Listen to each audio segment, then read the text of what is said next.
Hey, everybody. Welcome to the Phillies Talk podcast presented by Team Toyota.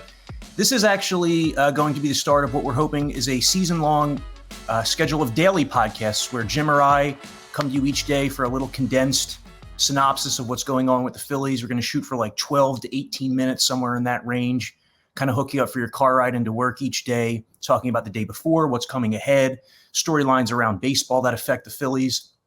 And so, Jim, as we sit down here on Tuesday afternoon, I feel like we have to timestamp these podcasts because yesterday, as soon as we finished, the Phillies reached an agreement with Brad Hand, left-handed reliever, on a one-year, $6 million contract. It got the veteran reliever they were looking for to supplement Corey Knebel and Jeurys Familia at the back end of the bullpen. What did you think of that move? I think it's a good kind of a gamble move. He had a tough year last year. Didn't have a good year, and he had been really good in the previous years. Had, I think, a three-time All-Star, led the American League in saves one year over in Cleveland. He's been very good. So, I really like it as a potential bounce-back guy. He's got a very good track record, but like I said, he struggled last year. You see, they've kind of rebuilt that thing, or at least addressed that thing down there, the bullpen with some veteran guys. Familia, hard thrower, much like Alvarado, hard thrower with some control issues. And now Brad Hand. So, I think they're, these guys, if they click, relievers, they're up one year, they're down the next. As a note, I mean, Sir Anthony Dominguez threw a bullpen today. We're talking about noontime on Tuesday, maybe about 10:30 threw a bullpen. Looked pretty good. They're relying on him to, make a comeback from Tommy John surgery. He's been down for a couple of years, and obviously we all know he had that really good rookie year. Hard thrower, good slider. One thing that really jumped out about Sir Anthony is he looked healthy, but he's also down about 40 pounds. He's 199 pounds. I think he was about 238 at the end of last season, he said. So he looks more athletic, looks ready to go and ready to rumble. I mean, as he said, he's done all the rehab and he feels good. Now it's about getting some results, and that's what you're going to need from guys like Brad Hand and Familia and Alvarado and obviously Corey Knebel. I forgot to mention him. He's a big part of the remake down there. He's a huge part of it. He's going to be their closer. Another guy that has had some elbow issues, but like Sir Anthony, he's passed them a decent amount of time now, and he had a good finish with the Dodgers last year. So really eager to see what those guys look like. Some bounce back candidates, some veterans, but some decent track records, and some big arms. Knebel, Familia. Those are big arms down there. Dave Dombrowski certainly likes those hard throwers. Last year, he brought in Coonrod and Alvarado. So we'll see where those guys go and what they look like. So essentially, the Phillies replaced Ian Kennedy, Hector Neris, and Archie Bradley at the back end of their bullpen with Knebel, Jeurys Familia, and Brad Hand. Mm-hmm. Hand, interestingly, going into last season was still this highly thought of closer who was making $10+ million a year. If you remember, he was non-tendered surprisingly at the start of last offseason and was a candidate to be, a back-end piece, whether he was going to be a setup man or closer. And he had this strange 2021 where he spent time with three different teams, ended up getting designated for assignment by the Blue Jays in early September, latched on with the Mets, and pitched well in September. And now he gets that $6 million contract, but a three-time All-Star, a guy who was among the best relievers in all of baseball for like a 4-year period from 2016 through 19. Yeah, when I look at that season, it makes me wonder if Cleveland, kind of knew something the rest of the world didn't when they let him go. His velocity didn't seem to be what it had been in the past last year, and he struggled with that. He's a guy that throws a lot of sliders, if I recall, and tries to get a lot of chase on his sliders. And sometimes that stuff can disappear in a year, but if they can get it back, he's left-handed, he's experienced. I mean, they have experience down there at the back end of the bullpen. And that's really, really valuable. But the most valuable thing you can get from your bullpen are strikes. Get ahead of hitters, throw strikes. And you start walking batters, that's a recipe for disaster. So big arms down there, but several guys with command and control issues. They need to really harness that. But, Brad Hand, I think, is a decent upside play there on a bounce back season. So you mentioned that Sir Anthony Dominguez threw a bullpen session earlier today. What else is going on down there Tuesday at Baycare Ballpark in Clearwater? Yeah, Zach Eflin, right before Dominguez or right after him, was on the bullpen. And, I mean, he's a really important guy, part of that five-man rotation. He had that knee surgery on his patella tendon in, I think it was early September. He's bounced back really well. He's ahead of schedule. I think today was his 7th or 8th bullpen. He had thrown a couple on his own. So he's shaping up to be ready to go through that in that first week, which is a nice bonus because there was a lot of speculation it might not be till May. I mean, obviously he's raring to go. He's healthy, and he's going to be a free agent at the end of the year. So big motivator, though he's always motivated. But that free agency is something guys look forward to in their careers, and he's going to be very motivated to have a big season and potentially make some free agent buckaroos next year. But the Phillies, in the meantime, can really benefit from that if he has a really good walk year, free agent year, whatever you want to call it. If he has a big year, puts up some numbers, he's going to make some money, and the Phillies are going to benefit from it. So with Wheeler a little bit behind, though he threw a bullpen session yesterday, and with Ranger Suarez still having visa issues, it's a good news for the Phillies that Eflin is a little bit ahead of schedule. Familia has checked in. I saw him today. No Odubel Herrera yet. And there's been no official announcement of his agreement. It may be something like a visa issue, actually. And maybe when it's all cleared up and he's here, maybe they announce it then. Aaron Nola later on this afternoon is going to throw live batting practice. And it'd be interesting to see where he is. That'll be probably sort of an event in the main stadium here. I'm sitting upstairs, and all the cameras will be out there watching them. And the great Miles Kennedy will be out there shooting them, and photographer. And so that'll be kind of the highlight of the afternoon.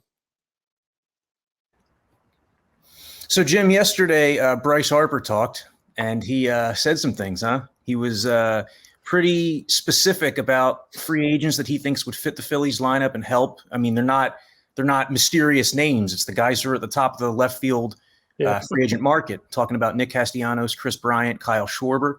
What did you make of his comments? Do they lead you to believe any more that the Phillies are going to end up with one of these guys? I mean, we've thought all along they're going to. Mm-hmm. Castellanos probably going to make the most money of the three, although I could see Chris Bryant getting a humongous deal as well. I think they're going to end up with one of the three because they really, really need one of the three. They're desperate for a left fielder and a bat, and those guys all fit the profile. I didn't think, Harper was outspoken that they need one of those guys. He expects them to get one of those guys. He'd be surprised if they don't. But I didn't think he said anything that the front office doesn't already know, right? So Schwarber, Bryant, Castellanos, I think they like them all. When I think about it, I think about them pre-lockout, and they were, pretty serious with Schwarber, down the road with Schwarber. And, I take that as sort of an indication. Why wouldn't they still be really on him? So I think that they could come out of this with a Schwarber, especially because he's a left-handed stick. But any one of those guys, they'd be quite happy. Obviously, Freddie Freeman is still out there. I am stunned he's not back with the Braves. Absolutely stunned. He kills the Phillies, but I don't know how that guy doesn't retire with an Atlanta Braves uniform on, but it's not going to happen. But so he's represented by the same agency that represents Schwarber. So, maybe Schwarber doesn't happen until after Freeman. Maybe Castellanos doesn't happen until after Freeman. Maybe Bryant doesn't happen until after Freeman. We're going to see, because all those things are intertwined. Guys wait to see what this guy makes. They try to ride the coattails and all that stuff. So that's the way the market works. But I don't think anything that Bryce said yesterday about needing one of those guys, about how he expects them to spend up to the tax and how they have room for these guys to do something significant. I don't think any of that was anything the front office is not thinking themselves. Jim, as we're recording this, the Phillies just officially announced the one-year signings of Jeurys Familia and Brad Hand to free up another spot on the 40-man roster. They designated for assignment Scott Moss, a left-hander. They had made a roster move earlier over the weekend transferring Jojo Romero, who had Tommy John surgery, to the 60-day IL. That was to free up that first spot. So, talking about this Freddie Freeman situation, Jim, Atlanta trades for Matt Olson, the Oakland Athletics first baseman who hit 39 bombs last year. Really good player. I mean, he's not just a consolation prize. He's a really good first baseman in his own right, can hit and he can defend.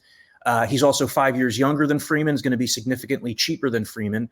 The Braves traded a group of 4 prospects led by Christian Pache, their outfielder, Shea Langoliers, the catcher.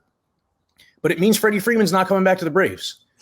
So you now wonder, okay, there's all these teams in the American League East that have reportedly expressed interest: the Yankees, the Blue Jays, the Rays, now the Red Sox. I saw this morning the Dodgers and the Padres could go after him, especially with Fernando Tatis Jr. sidelined early in the season. What do you think of Freddie Freeman? Where do you think he's going to end up? I do not know. I still would keep an eye on the Dodgers. I mean, he's just, grew up rooting for the Dodgers in Southern California. But, you hear a lot of different teams, Yankees, Blue Jays. Boy, the Blue Jays are involved with everybody. You hear them as, on Schwarber as well. He'll end up somewhere, and it's good news for the Phillies that he's not in Atlanta anymore, because he just absolutely has killed the Phillies over the years. Time and time again, we've seen it. I just remain surprised coming off a World Series year, and I'm sure they made a lot of money in a World Series year, and he's a fan favorite, and he was, the next great Brave like Chipper Jones to have his number retired and go in the Hall of Fame, and they let him walk. I'm really, really surprised.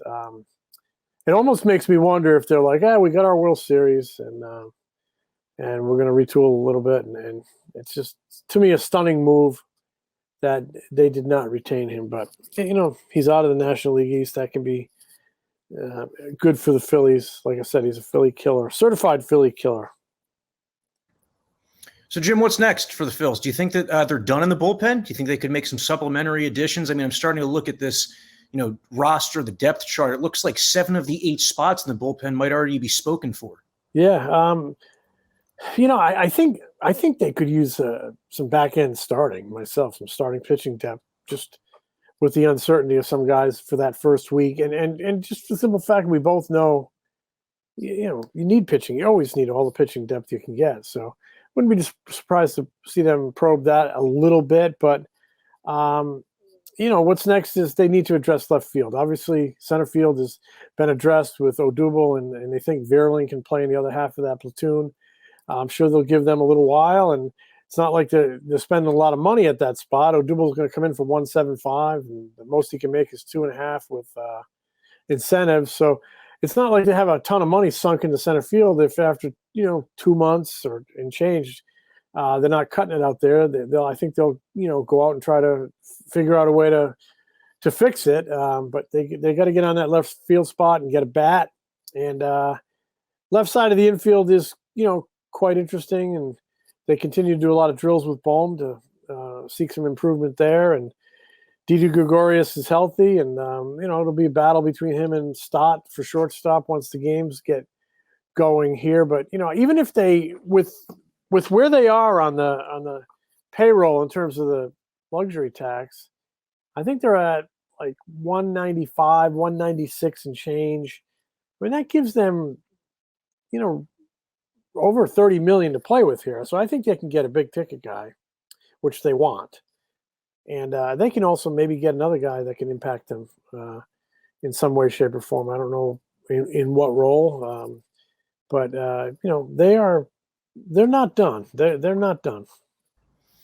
Well, let's talk more about it tomorrow, Jim. We're going to try to hit you guys with this every day during spring training. Well, at least 5 days a week during spring training, and then during the regular season as well. So hope you enjoyed this daily edition of the Phillies Talk podcast. 2 relievers now with the Phillies: Jeurys Familia, Brad Hand, in addition to Corey Knebel at the back end of the bullpen.